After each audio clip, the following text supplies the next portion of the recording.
हाँ hello student. तो अपने टॉपिक चल रहा था तो अपन आगे बढ़ाते उस टॉपिक को। कुछ प्रॉब्लम के कारण 2 दिन क्लास नहीं हो पाई अपनी। अब देखिए अपने टॉपिक चल रहा था स्थिर वैद्युत की। आपने कहाँ तक बात कर ली थी, मैं दोबारा बात कर रहा हूँ। इसकी डेफिनेशन के बारे में बात हो चुकी थी, चार्ज के बारे में बात हो चुकी थी, कूलॉम लॉ हो चुका था, विद्युत बल रेखाएं हो चुका था, विद्युत क्षेत्र और विद्युत क्षेत्र की तीव्रताएं हो चुकी थी। ये अपने टॉपिक पढ़ चुके थे, कुछ इस पे न्यूमेरिकल भी कर चुके थे। तो नेक्स्ट अपन चलते हैं, तो ध्यान से सुनना। नेक्स्ट टॉपिक है विद्युत विद्युत द्विध्रुव व विद्युत विद्युत द्विध्रुव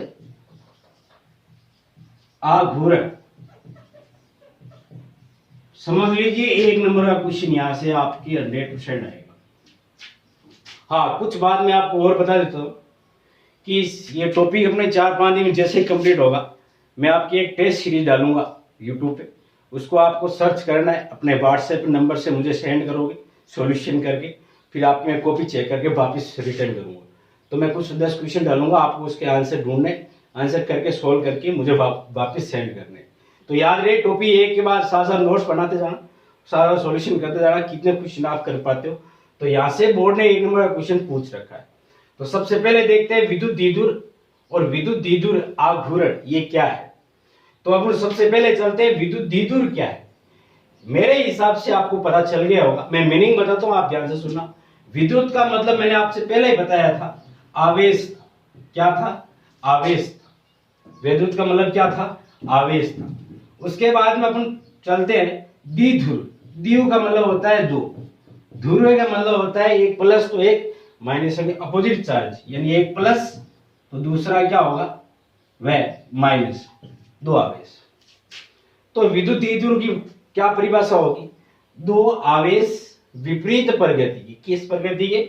2 आवेश विपरीत प्रगति के, वह परिमाण में क्या होना चाहिए? समान।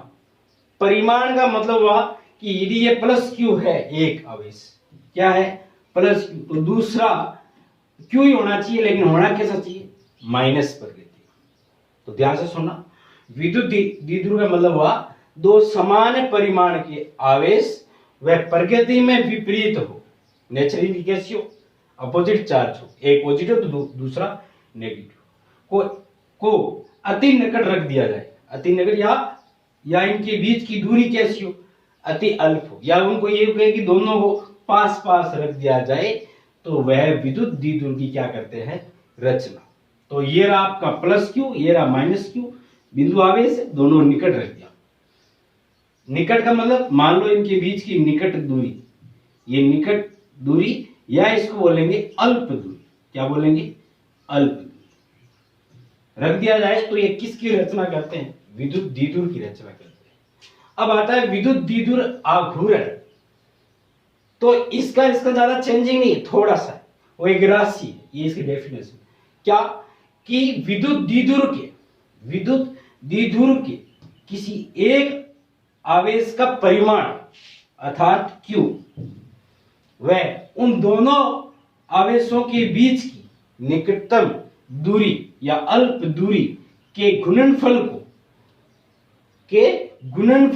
क्या कहते हैं? विद्युत द्विध्रुव आघूर्ण P कहते हैं।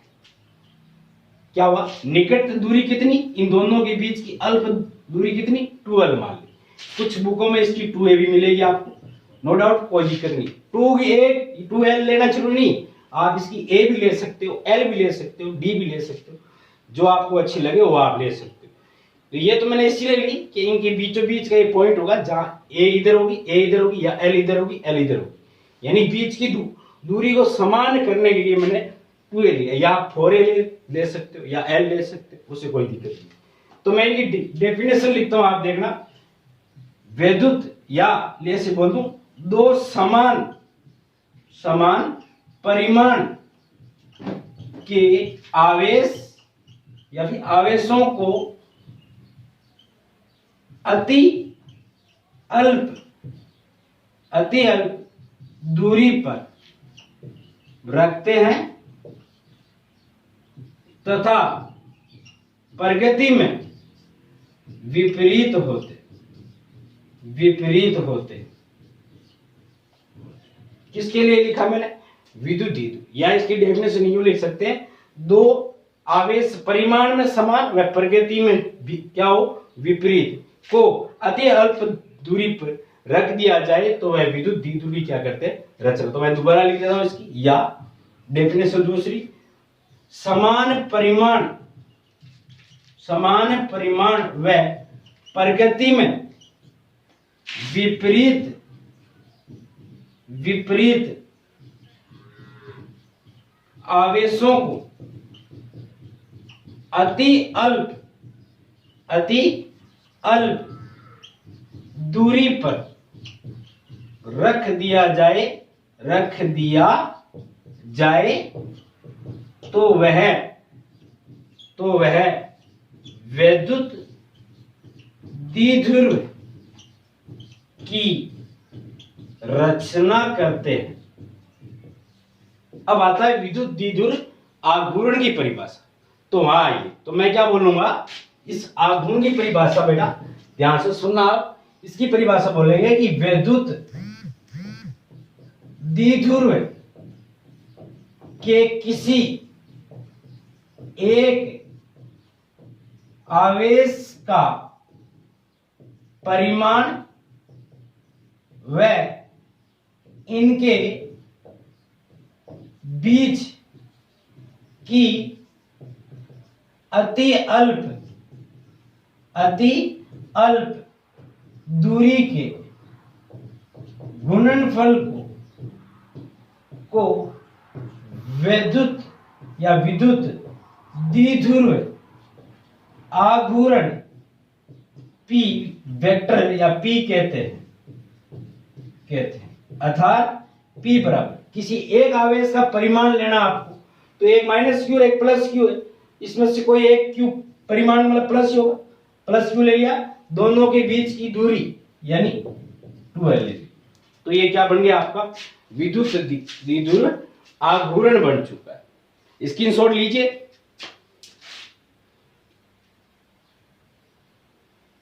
इसके बाद में नेक्स्ट चलते हैं, इस पे कुछ क्वेश्चन बनते हैं अपने अच्छे से, वो भी कर लेते हैं। तो आपको इसमें क्या डेफिनेशन याद रखिए, कुछ नहीं रखना, आपको केवल विद्युत द्विध्रुव नाम देगा, तो आपको इतना ही देखना है, विद्युत का मतलब है आवेश, द्विध्रुव का मतलब है दो आवेश, एक प्लस और एक द्विध्रुव, ध्रुव का मतलब है एक प्लस और एक माइनस, को अति निकट रख दिया जाए तो विद्युत द्विध्रुव की रचना होती है।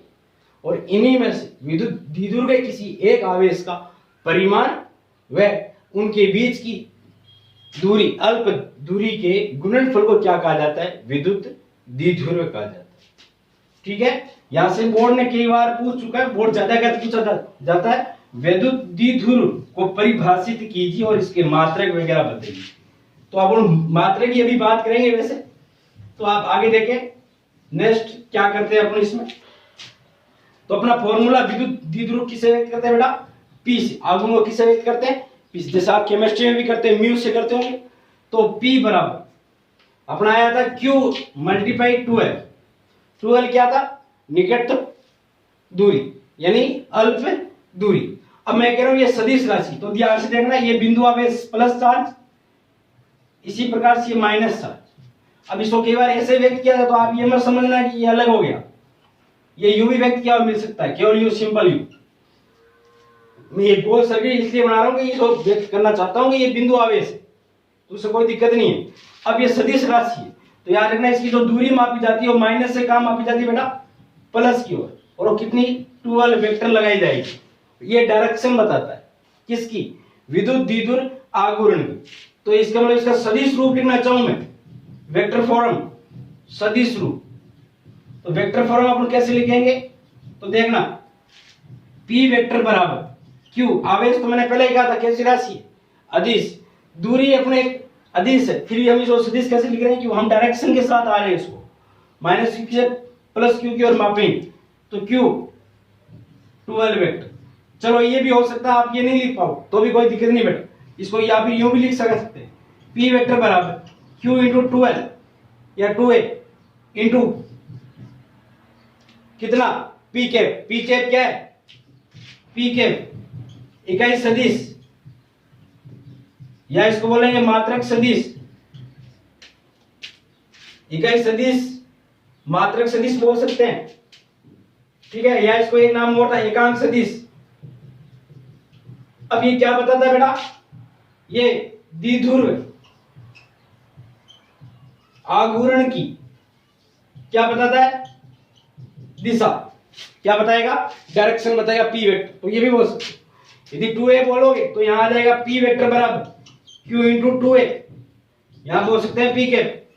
ऐसे भी नहीं लिखना चाहो तो ऐसे भी लिख सकते हो, पी या ये सभी या के फॉर्म में 2a डॉट a कैप। अब a कैप भी क्या होगा, दिशा बताएगा।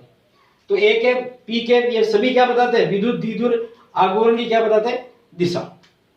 अब मात्रक आप सोचिए, मात्रक तो सिंपल सी बात है, तो मैं मात्रक की बात कर लेता हूं। तो देखिए मात्रक अपन कैसे निकालते थे, फॉर्मूले से। तो फॉर्मूला में बताइए, सी का मतलब मात्रक, सी का मतलब क्या हो, कूलाम, सी का मतलब क्या हो गया, कूलाम, और लंबाई का मतलब मीटर। तो इसका क्या हो गया, कूलाम इंटू मीटर। ये सेंटीमीटर नहीं है, कूलाम मल्टीप्लाई मीटर, ये अंकेश पद्धति का है। अब इसके साथ साथ इसकी विमा भी बोल दीजिए बेटा, विमा, विमा सिंपल सी अपने पता है क्या होगी विमा, एम तो है नहीं, केजी नहीं है, जीरो, लेंथ L1, कूलाम 80, याद कीजिए कूलाम कितनी थी 80, ये इसकी क्या होगी विमा। अब इसका सीधे पद्धति है मात्रक, डी बाई, क्या होगा, डी बाई मात्रक। सीधे पद्धति में याद रखना आपको, डी बाई, नहीं पूछा जाएगा फिर भी याद रख लेंगे। तो आपको ये इतना याद रखना है, इसमें प्रॉपर यही है मेन चीज इसका। यहां से बोर्ड ज्यादा अगर एक नंबर क्वेश्चन पूछती, अब इसके दो अनुप्रयोग है, वो ज्यादा अगर वो पूछ सकता है बोर्ड में, कई बार 3 नंबर का वहां से क्वेश्चन उठता है, तो वो आपको समझना बहुत जरूरी है। लेकिन उससे पहले ये समझना उससे भी ज्यादा जरूरी है। अब मैं कुछ इसके लिए बात बताता हूँ, वो भी आप ध्यान रखेंगे क्या है, तो ध्यान सुनना मेरी बात। आप मुझे एक बात बताइए, इससे पहले मैं एक बात और बताता हूँ, फिर आप मुझे बताना कि वो चीज कैसे हुई, सोचना कैसे, तो सुनना। मेरे पास एक समान विद्युत क्षेत्र है, एक समान विद्युत क्षेत्र, तो एक समान विद्युत क्षेत्र कैसे होगा, तो आपको पहले ही पता है विद्युत क्षेत्र कौन व्यक्त करता है, विद्युत बल रेखा है। तो एक समान होने के लिए विद्युत बल रेखा कैसी होनी चाहिए बेटा, समानांतर, इनके बीच की दूरी क्या रहनी चाहिए, बराबर। तो ये आपका एक समान विद्युत क्षेत्र कैसा है, एक समान विद्युत क्षेत्र, ठीक। अब बताइए विद्युत बल रेखा कहां से कहां निकलती है बेटा, तो आपने कहा था सर धन आवेश से निकलती है और ऋण आवेश में प्रवेश करती है। मैं ये बार बार नहीं बताऊंगा, एक बार ही बताऊंगा, फिर मैं सीधे तीर खींचूंगा। तीर का मतलब आप ये समझोगे कि तीर कहां से निकली, धन से, ऋण में क्या किए, प्रवेश। तो ये एक समान विद्युत क्षेत्र ई वेक्टर, ओके। अब आपको मैंने ये कह दिया कि इसके अंदर मैंने कोई इलेक्ट्रॉन रखा है, क्या रखा बेटा, इलेक्ट्रॉन रखा है, ये लो इलेक्ट्रॉन को चार्ज रखा है कि किस साइड में गति करेगा, ये नेगेटिव पे बल किस साइड में लगेगा। तो आप सोचो ये नेगेटिव है, ये इसको इधर जाने देंगे, क्यों, प्रतिकर्षण लगेगा, और ये क्या करेगा, इसको, ये इसको आकर्षित करेगा। इसका मतलब नेगेटिव पे आवेश पर किधर बल लगेगा, धन की ओर, यानी विद्युत क्षेत्र कैसा लगेगा, विपरीत। आप देख लो विद्युत क्षेत्र किधर है, उस साइड में, नेगेटिव पे बल किधर लग रहा है, इस साइड। क्यों लग रहा है, क्यों, नेगेटिव नेगेटिव क्या होगा, प्रतिकर्षण, नेगेटिव और पॉजिटिव के बीच में क्या होगा, ये आकर्षण। तो ये इधर आने देगा और वो इधर देखेगा। इसका मतलब फाइनली जो फोर्स लगेगा इलेक्ट्रॉन से, तो केवल किस साइड में लगेगा, ई की अपोजिट डायरेक्शन में, विपरीत दिशा में लगेगा, इस साइड में। तो ई वेक्टर इस साइड में लगेगा। इसी प्रकार से एक समान विद्युत क्षेत्र असमान भी हो सकता है बेटा। मैं एक समान इसलिए करूंगा, बोर्ड के सिलेबस में ये ज्यादा है इसलिए। तो देखना, यदि आपका पॉजिटिव चार्ज है, अब बताइए किस साइड में लगेगा, तो आपको फाइनली ये पता होना चाहिए कि सर यहाँ धन है यहाँ कौन है, ऋण, तो ऋण इस धन को अपनी ओर आकर्षित करेगा और धन धन इसको क्या करे, प्रतिकर्षित, तो फाइनली किधर लगेगा, इस साइड में। और विद्युत क्षेत्र भी किधर है भाई, तीर की किधर जा रही है, इधर जा रही है, इसका ई वेक्टर, तो इसका मतलब धन पे जो बल लगता है वो विद्युत क्षेत्र की दिशा में लगेगा और इलेक्ट्रॉन पे जो फोर्स लगेगा वो विद्युत क्षेत्र कैसा लगेगा, विपरीत दिशा में। तो मैं यहां बोल सकता हूं इलेक्ट्रॉन पर बल ई वेक्टर की कैसा लगेगा बेटा, विपरीत दिशा में। इसी प्रकार मैं यहां क्या बोल सकता हूं, धन पर ई वेक्टर की दिशा में बल लगेगा। कौन सा बल, वही पढ़ रहे हैं तो वही पढ़ेंगे, कौन सा, वैद्युत बल लगता है। बोलो फाइनली समझ आया, बहुत अच्छा है, जिससे समझ आता जाए, नहीं आए तो आप मुझे बताते जाएंगे साथ साथ। अब आगे सुने, इसके साथ ही अगला टॉपिक देखें। अगला मैं इसी में साथ में कर रहा हूं, आप खुद बताएंगे सर ये क्या होने वाला है, सोच लेना, जस्ट सोचोगे, ऐसे नहीं 2-3 दिन तक सोचते रहो। तो सुना आप, मैंने क्या कहा, ये एक समान विद्युत क्षेत्र मेरा, ये लो एक समान विद्युत क्षेत्र है या नहीं है, बिल्कुल।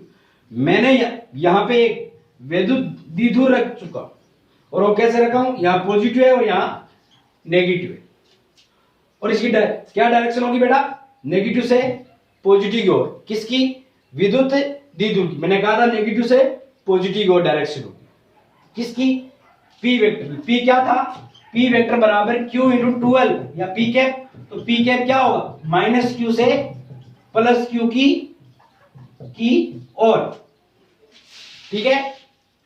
तो बताइए इससे बल किस साइड में लगेंगे, तो ई वेक्टर तो फाइनली इधर ही है, क्योंकि ये रही आपकी सभी बल रेखा इधर व्यक्त कर रखी है, नो डाउट इसमें कोई प्रॉब्लम नहीं होनी चाहिए। आगे सुने, अब हम क्या कहना चाहते हैं तो ध्यान से सुने। पी वेक्टर इधर है, सॉरी ई वेक्टर, और पी इधर है, ये पी कैप है इधर, या पी मान लीजिए। अब इससे फोर्स लगेगा नहीं लगेगा, बिल्कुल लगेगा सर। ये नेगेटिव चार्ज है और नेगेटिव चार्ज किधर लगेगा, इस साइड में, अभी भी बताया था। और ये कौन सा चार्ज है, पॉजिटिव, इधर पॉजिटिव इधर नेगेटिव, तो ये इस साइड में लगेगा। यस, इसका मतलब ये क्या करेगा, यहां रोटेट करेगा, घूमेगा, तो यहां घूर्णन होगा। क्या होगा, घूर्णन, घूमेगा। क्या करेगा, ये घूमेगा। और जब कोई चीज घूमती है, याद करो आपको 11th में भली बात पढ़ रखा होगा कि जब कोई घूमती है, कोई पिंड घूमता है, तो वहां एक चीज उत्पन्न होती है जिसका नाम आपको पता होगा, बल आघूर्ण, जिसको हम टॉर्क से व्यक्त कर सकते हैं, या इसको दूसरा नाम क्या था, बल युग्म। क्या था, बल युग्म। घूमेगा कब, जब दो बल किस डायरेक्शन में लगे, विपरीत, एक इधर है दूसरा इधर है, रोटेट करेगा। ओके, तो हम इसका अनुप्रयोग आगे पढ़ेंगे, लेकिन आपको इतना पता होना चाहिए विद्युत द्विध्रुव पर बल नेगेटिव पे इधर लगेगा, पॉजिटिव पे इधर लगेगा। और यदि मैं इसको नेगेटिव लेता और इसको मैं क्या लेता, पॉजिटिव, तो बोलो किधर लगता, इसका इधर लगता तो इसका इधर लग जाता, फिर भी लगते दोनों कैसे, विपरीत डायरेक्शन।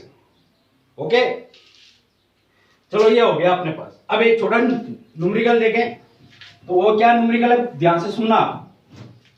आप मुझे ध्यान से सुन के फिर बताना कि ऐसा हुआ सही है या गलत, तो ध्यान से सुनना बेटा। सिंपल सा है, बहुत सिंपल सी बात है, आप जस्ट देखते ही बता दोगे आंसर ये सही होगा। क्या, NaCl के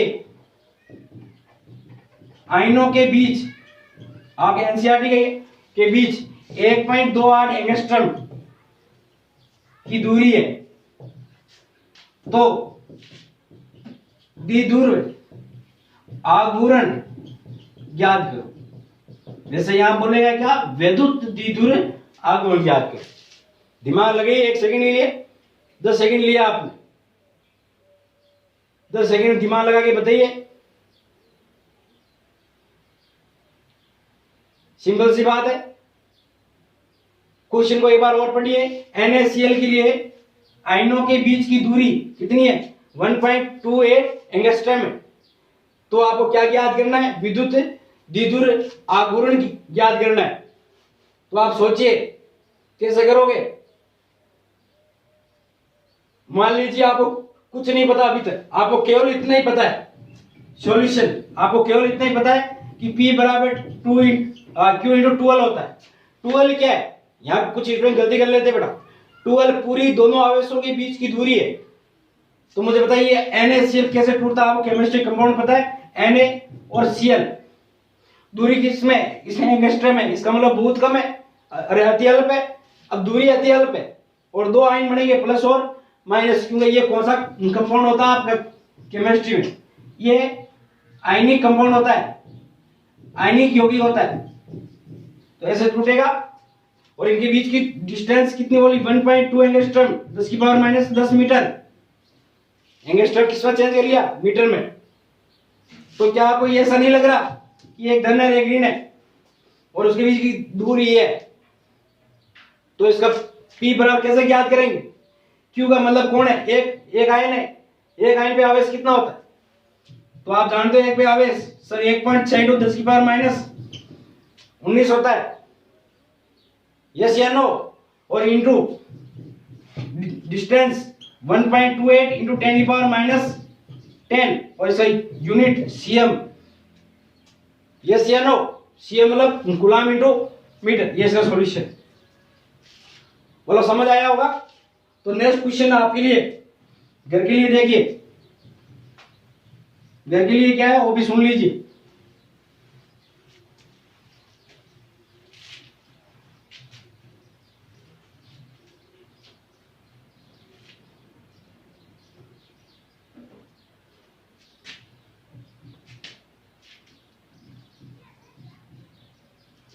KCl के लिए के आयनों के बीच की दूरी 1.29 एंगस्ट्रॉम है। इसकी तो ज्यादा कर देता हूं, 40 है। तो विद्युत द्विध्रुव आघूर्ण ज्ञात करो। ठीक है, इसी के साथ एक क्वेश्चन और ले लीजिए। AgNO3 के आयनों के बीच की दूरी 1.60 एंगस्ट्रॉम है। तो विद्युत द्विध्रुव ज्ञात करो। ठीक है बेटा जी। अब इसी के साथ एक क्वेश्चन और जोड़ते हैं अपन।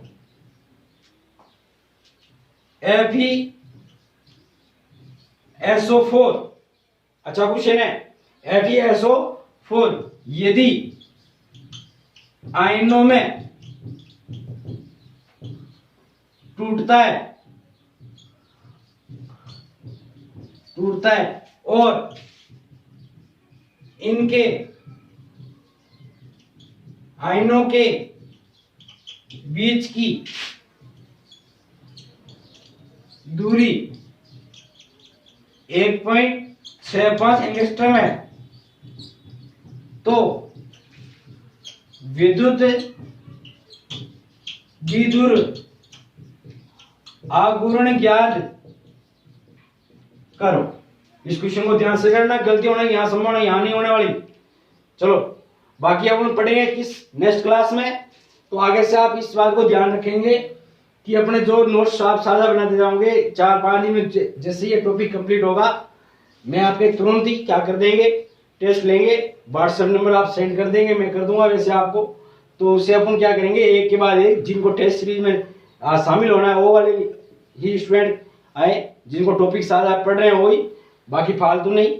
और उसी के साथ देखता हूँ 1-2 दिन में अपने एयरफोर्स की भी अलग से क्लास शुरू करने के सोच रहे हैं, तो वो भी आपके लिए साथ करेंगे।